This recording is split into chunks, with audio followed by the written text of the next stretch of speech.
Hey guys, welcome back to my channel. If you're new here, my name is Courtney and I'm a full-time reseller on Poshmark and eBay. And today I'm here with a little recap or review or my thoughts on eBay Open 2019 in Las Vegas, Nevada. So I have a little bit of an outline here to just kind of go through my thoughts.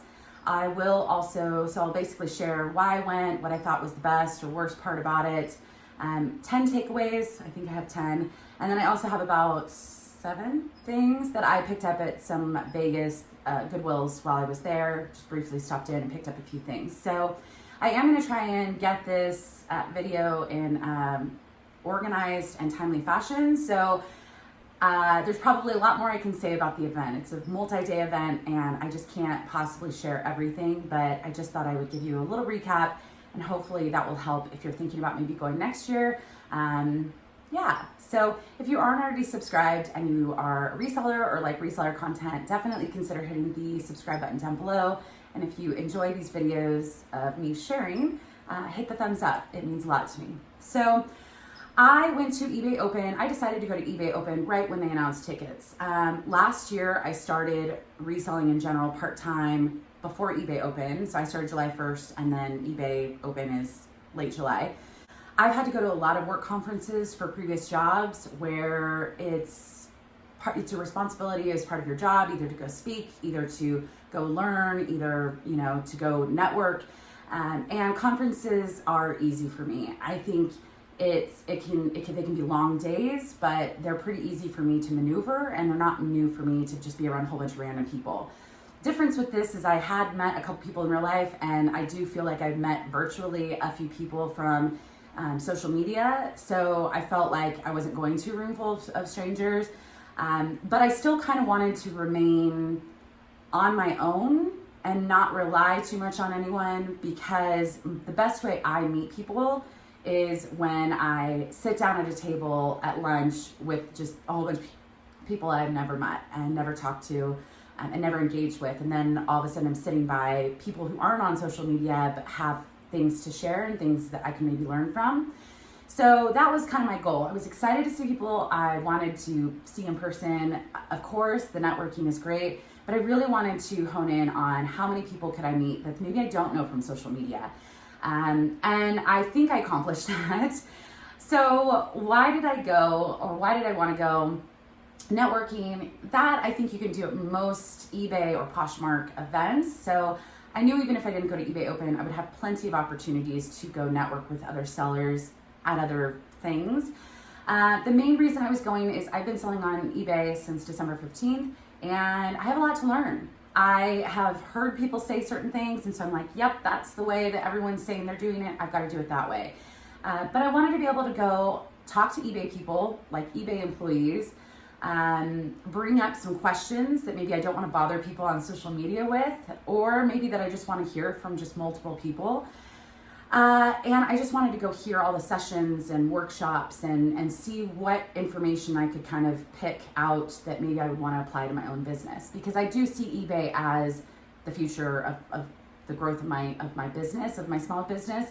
And so I do want to understand it more than I understood it before.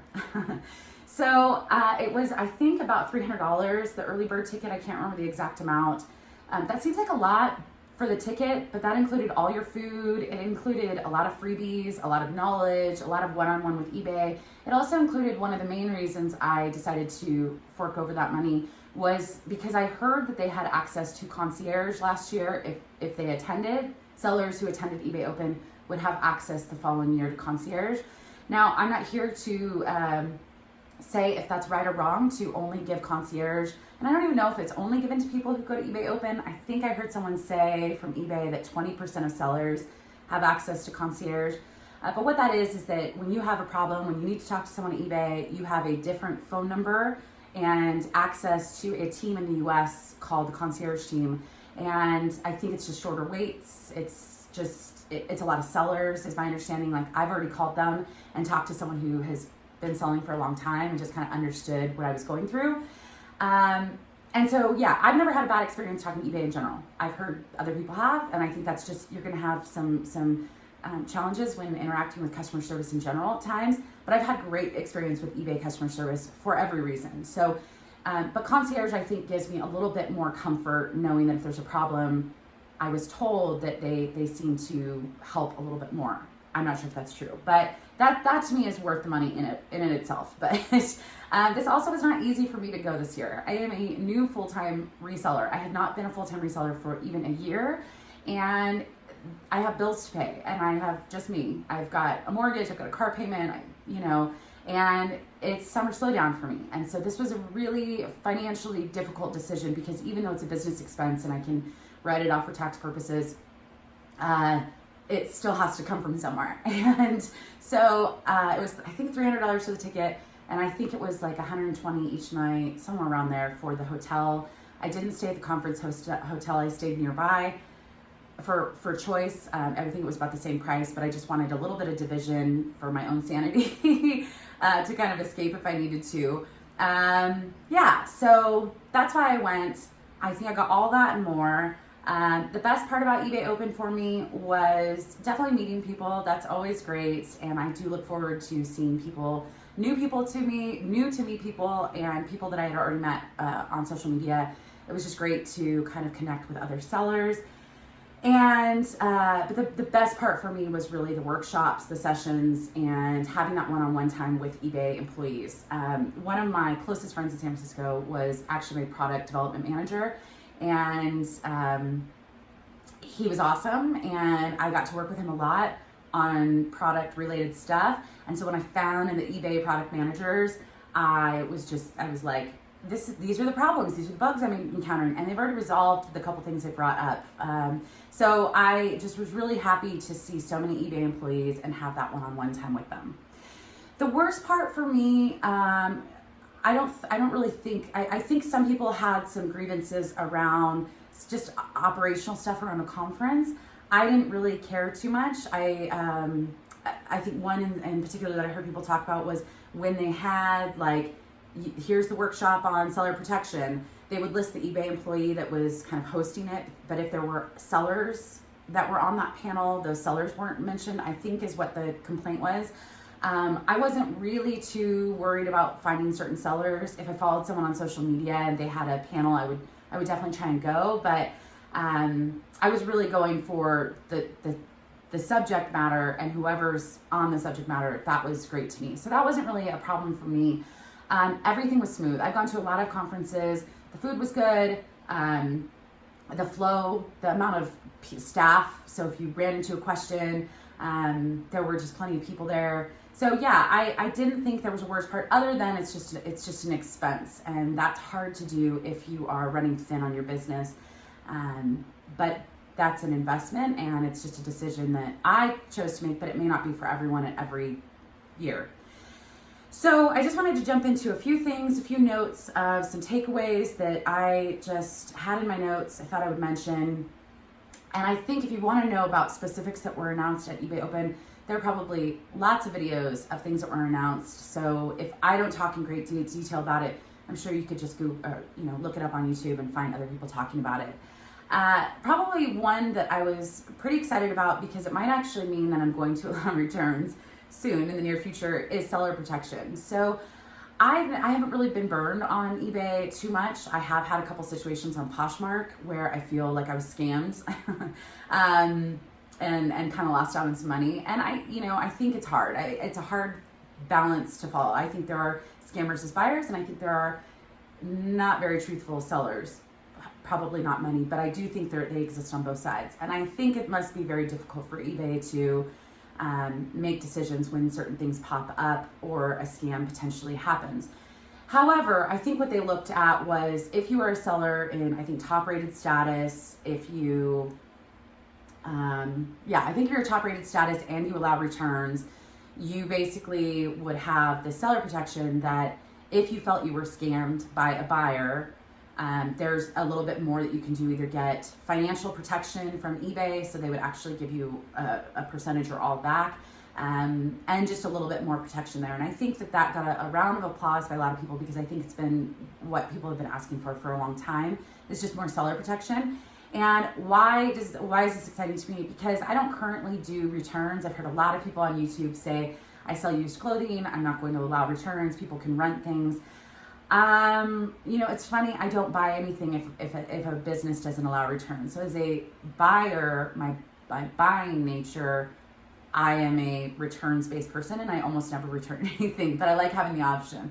And I talked to a number of people who I had never met and didn't know from social media, and they all agreed that they had been doing returns for a long time. They sell used clothing. They do get an occasional return here and there, but they do buyer paid shipping, return shipping, and that was allowed on this. So again, if you want to know more about seller protection, I'm sure if you just Google seller protection eBay, you'll be able to find some more information. But I actually might think I think I'm going to be testing returns just so I can have that seller protection and have a little bit more comfort there. Terapeak was a big topic, and I don't think this is new. I think this was from the previous year as well. But one of the things I learned about Terapeak, which I think is really helpful, and I'll share an example that I heard someone talk about, was when you go to look at an app like Completely or sold comps on eBay, it's looking at the last 90 days. So for example, we're coming up on Christmas time. You find a cute Christmas mug in a thrift store. You go to look up the comps in the standard ways that I've been doing. It's going to show you the last 90 days. And although people buy Christmas stuff year round, the majority of the Christmas stuff is sold around Christmas time, I would assume. I don't have any data to support that. It's an assumption. But if you use something like Terapeak, it will actually show you 365 days out of the year of data, which I think is really helpful, especially for seasonal items. Now, I will say I did stop by the Terapeak booth, and I was a little discouraged they don't have a separate app, that you actually have to go into the web browser of Terapeak, and it's possible to do it, and I will definitely use it, but it's just a little clunky. So I do hope that they either add it to the eBay app, and I think that they are incorporating things. It's not going to happen overnight. So, but yeah, I was really excited to kind of learn a little bit more about Terapeak and just get good sold data for future. I just love data. So, let's see. So, filtering to search. I think one of the things they highlighted was that right now it's a little clunky for buyers to filter of what they're wanting. So they're really going to streamline. So I think this is on your left-hand side. So on the left-hand side, if you go to a lot of websites, like any shopping, any e-commerce site, a lot of the times you'll see kind of in the left-hand column, there's a whole bunch of things you can filter by. And my understanding is that it's been a little clunky and hasn't been streamlined to what the customer experience expectation is by a lot of people. So they're going to make that easier and simpler, which also just means that people might be filtering more. But it makes it more important to fill in the item details. So for example, I, up until eBay Open, was putting my measurements in a photo. I would snap a photo of my handwritten on a whiteboard of my measurements. If someone's looking for a 34-inch inseam and I have it as a photo, but they're searching or filtering by a 34-inch inseam and I haven't filled that out, then I lose that person completely. So just filling in more item specifics is going to be more crucial because they're going to make filtering easier. That's kind of my takeaway. I think a lot of people were pretty excited about that, to learn how important the item specifics will be moving forward. And yeah. Multi-user account. So I don't currently share my account with anyone, but I have every intention to have some part-time employees at some point, hopefully in the near future when I can do it. I definitely will. And multi-user account just means that they won't have full access to my account, but you can give them access to list or draft or those kinds of things, but they won't have access to all of your financial, your data, that kind of stuff. And that I think is great because although hopefully you pick people that you can trust, yeah, it's just lower risk for adding people onto your account. And I think that's live now. Managed payments. So this, again, I don't think this is new, that they launched this last year. I'm really excited about it. And here's why. One of my last jobs, I was trying to add PayPal on a website for something that people could buy, and advertisers and stuff like that. Anyways, I wanted PayPal as an option because I felt it was such a streamlined way for people to pay, and I like PayPal. However, when I was in meetings with all of my colleagues at the time, I realized a number of them who never buy on eBay don't have PayPal accounts, and just didn't see why it was a big deal for me to try and add this for customers. And what it gave me a perspective of is although I really love PayPal and I use it all the time, there are a lot of people that don't. And anything that you can do to make it easier for a customer to hit the buy now, any less friction is going to lead to more sales. And I think when they rolled it out, they didn't have a PayPal option. They now have PayPal as part of managed payments. So basically it's just a screen that pops up that's like, do you want to do Apple Pay, Google Pay, credit card, or PayPal? I can't remember the order, but it was not that much different, but it just gives people who maybe don't have PayPal accounts an easier time to pay with some other things. So I would jump on managed payments right now personally, because I actually would prefer that experience as a customer. However, they don't support global shipping right now, and currently I am using global shipping program. Shout out to Casa Chic, Julie, who I did meet, and I was so excited to meet her. She's one of the people I followed almost immediately on Instagram, and I do chat with her pretty regularly on Instagram, and I was just so excited to meet her. I was so excited to meet a lot of people, but we had talked beforehand that we were excited to meet each other, and she had a global shipping program workshop or panel, and I did get there a couple minutes late, but I did get there to support her on that because I was just really excited to meet her. So if you're watching this, hello again, and I was really excited to meet you. So I'm gonna try not to say that with everyone because then this video will be too long, but so managed payments, I do currently use global shipping program, and right now it works for me, and I really did like that workshop. And I won't sign up for managed payments until it supports global shipping program. So hopefully that's soon because I'm excited about that. Listing guidance. So this is something that I was really excited about because one of the things that I feel is really overwhelming about eBay listing is there are a lot of options to choose from. You know, Poshmark, it's like, here's 8 things, fill them in, done.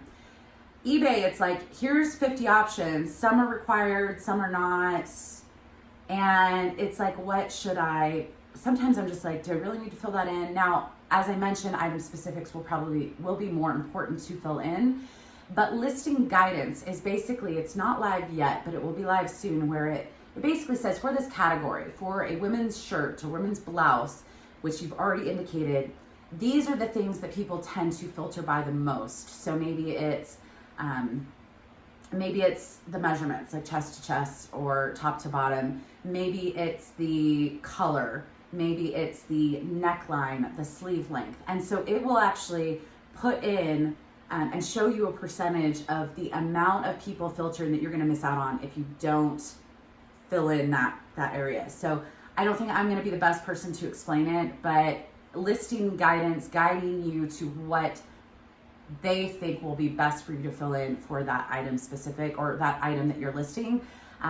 So yeah, I was really excited about that. Sorry if I can't explain it very well, but in my head it makes sense. So I did stop by a sales tax workshop, and I think I mentioned this, my dad's a retired CPA, and so I don't really have to worry too much because I do have access to him and who can help me out with certain things. But I have been paying sales tax to California where I live, and Poshmark took over taking that on for sellers and buyers, I think April 1st or the end of March. eBay, I wasn't sure when California was going to roll into. So I'm still currently paying every quarter to California from sales tax on the items that I sold. If you don't do that, you might want to talk to a CPA.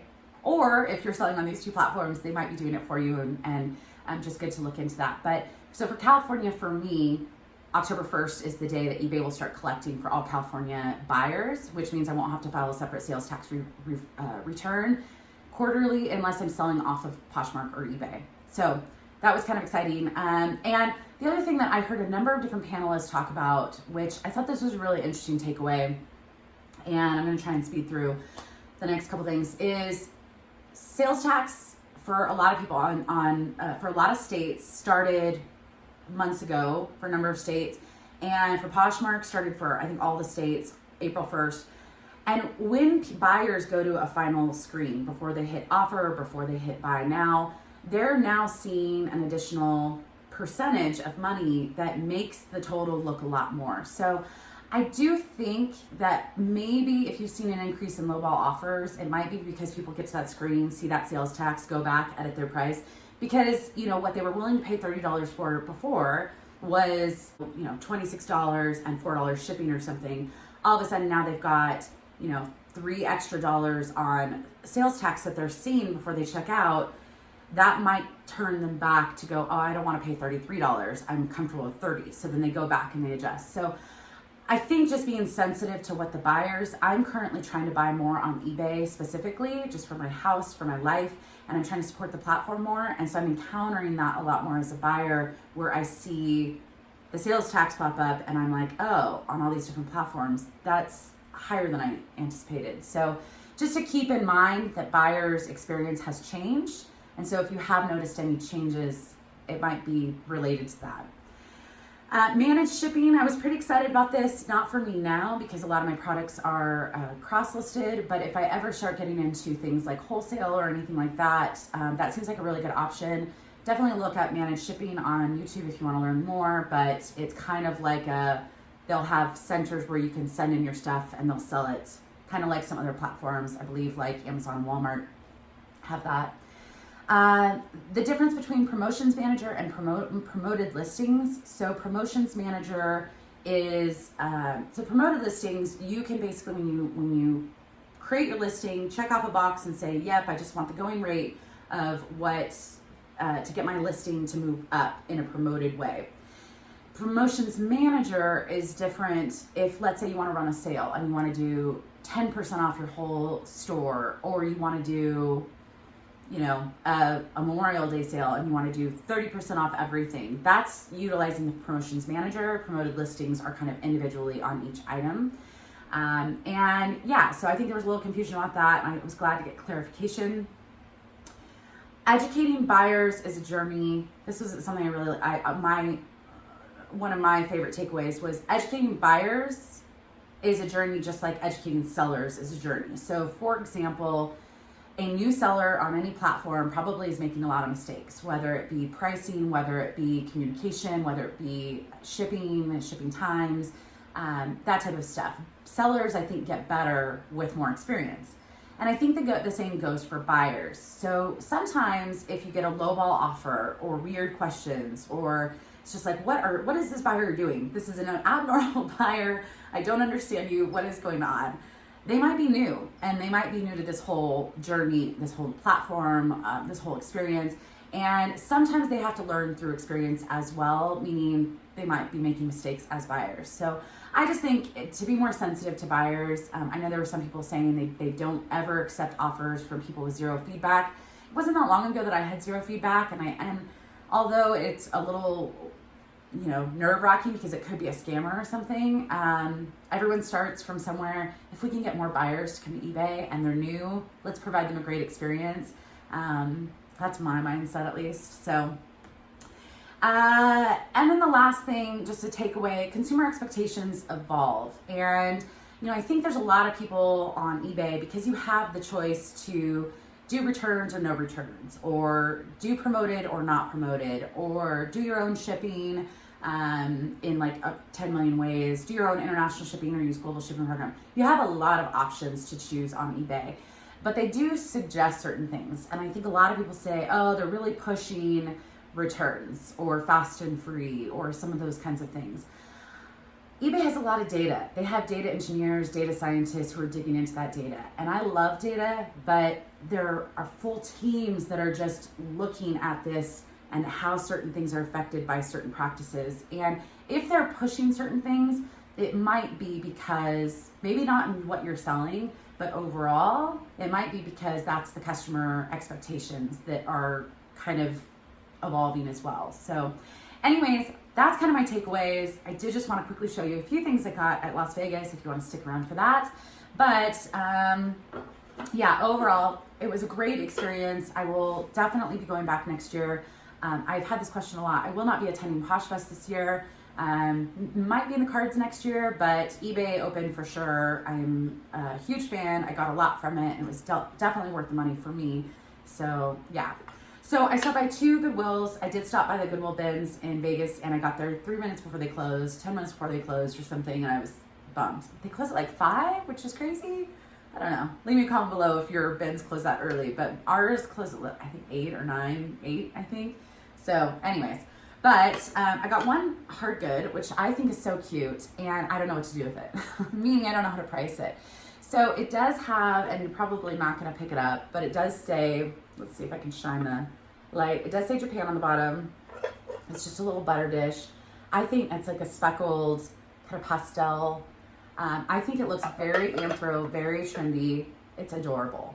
I have looked all over trying to find something comparable, maybe with this design, so I kind of know a little bit more about it. I can't find it. So I think I'm going to start high because it's just so adorable. And yeah, so I'm not sure how I'm going to price it yet, but I'm probably going to start it at like 40 and take something over 30 because it's adorable. Yeah. And I can't remember the prices on these, but everything was pretty much regular price. I think I got one thing on sale. Yeah, I got one thing on sale, but this was a new to me brand. This is a pair of sandals, kind of patent leather. It's not cork, it's like a, I'm blanking on the name, but this is I'm not sure how to pronounce it, but hopefully you can see it. Yeah, but I saw handmade in Italy. It's pretty good condition, size 39, but just cute. Mixed comps on this. Some were going for hundreds, or like, 80, 90 sandals, and some were going for 20. So I don't think this is a quick seller, but I was happy to learn about a new brand and I liked the style. So with that one, I'm hoping to get about 40 to 50 when all is said and done. Pair of Todd's pumps. These are really cute. Just very classic, and they have the little raised bumps that are kind of classic, but yeah, they're in pretty good condition. There's a little bit of like, here's a little kind of mark. It's not a mark, it's like, the metal has hit right there, but they're actually in really good condition. So with these, I'm hoping to get actually about 60 to 80. Comps were all over with Todd's pumps as well, but I did not expect to find this brand in Vegas, only because it was like 110 that day. But this is a sweater, and this is by the brand Cool. And it's just kind of a mock neck, really pretty color. And it's the alpaca fleece. I'm not sure if you can see it. And yeah, size medium, good condition, and hoping to get about 26 to 32 for that. Oops. No, that one was, I don't think that was too bad. It wasn't on sale, but this is a classic Levi's jacket. I think it's a size large, women's, and just you can't get more classic than this on a Levi's jacket. So I'm hoping to get about 40 to 50. And last thing is another pair of shoes. This was the only one that was on sale, so I think it was half off. But they're another pair of pumps, kind of a peep toe. And these are Bruno Magli. I know I've talked about this brand before, and someone I think left a comment and said, you're asking for too little, you should get more. Hit or miss comps with this brand, kind of like a lot of things. So I'd rather price a little bit lower than wait too long, but just a really great classic nude pump. So anyways, I was excited to stop by a few stores. They definitely had some great stuff. It wasn't a good sale day. I would definitely go to their bins just based off of what I was seeing in their stores.